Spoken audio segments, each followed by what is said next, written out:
राजौरी के जंगलों में हुए एनकाउंटर में एक दहशतगर्द को ढेर कर देने के बाद दूसरे दहशतगर्द का सुराग लगाने के लिए मुख्तलिफ मुकामात पर ऑपरेशन जारी है। खासतौर पर कंडी और आसपास के इलाकों में तलाशी मुहिम जारी है। फौज, पुलिस और नीम फौजी दस्तों ने राजौरी और पुंछ के आसपास छिपे बैठे तमाम दहशतगर्दों का सफाया करने के लिए ऑपरेशन त्रिनेत्र शुरू किया है।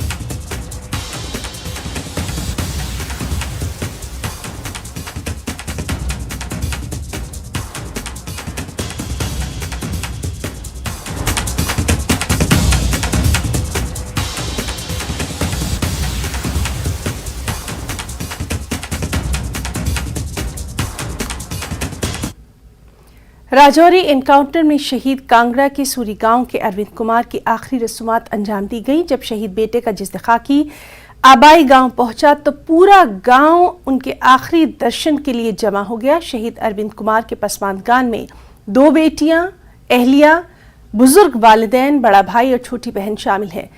अरविंद कुमार बेहद बहादुर थे। वो 2010 में पंजाब रेजिमेंट में भर्ती किए गए। उन्होंने अपनी कारकर्दगी से चंद ही सालों में स्पेशल फोर्सेस में अपनी जगह बनाई। उनकी बेटियों को अभी तक ये नहीं बताया गया कि उनके वालिद शहीद हो चुके हैं।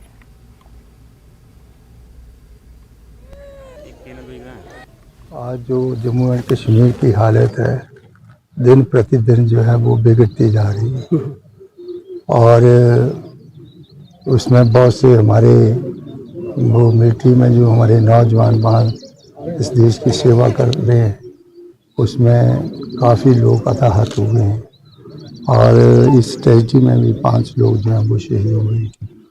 उनके परिवार के प्रति हम जो है वो शोक संपन्न परिवार की तरफ जो है वो भगवान से प्रार्थना करते हैं कि उनको जो है वो इस सदमे से उभरने की जो है वो ताकत दे।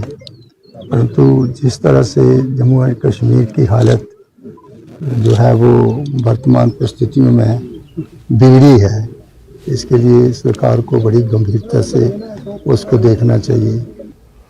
स्टेट इन्वेस्टिगेशन एजेंसी यानी SIA जम्मू ने पाकिस्तान में मुकीम एक दहशतगर्द की जायदाद कुर्क करने की कार्रवाई शुरू कर दी है। जिला डोडा के भदरवा से ताल्लुक रखने वाले हिजबुल मुजाहिदीन से वाबस्ता मोहम्मद हुसैन खतीब पर कार्रवाई की जा रही है।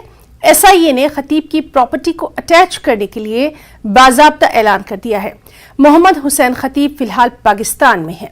वो डोडा और किश्तवाड़ अजला में होने वाले दहशतगर्दाना सरगर्मियों में मुलविस रहा है।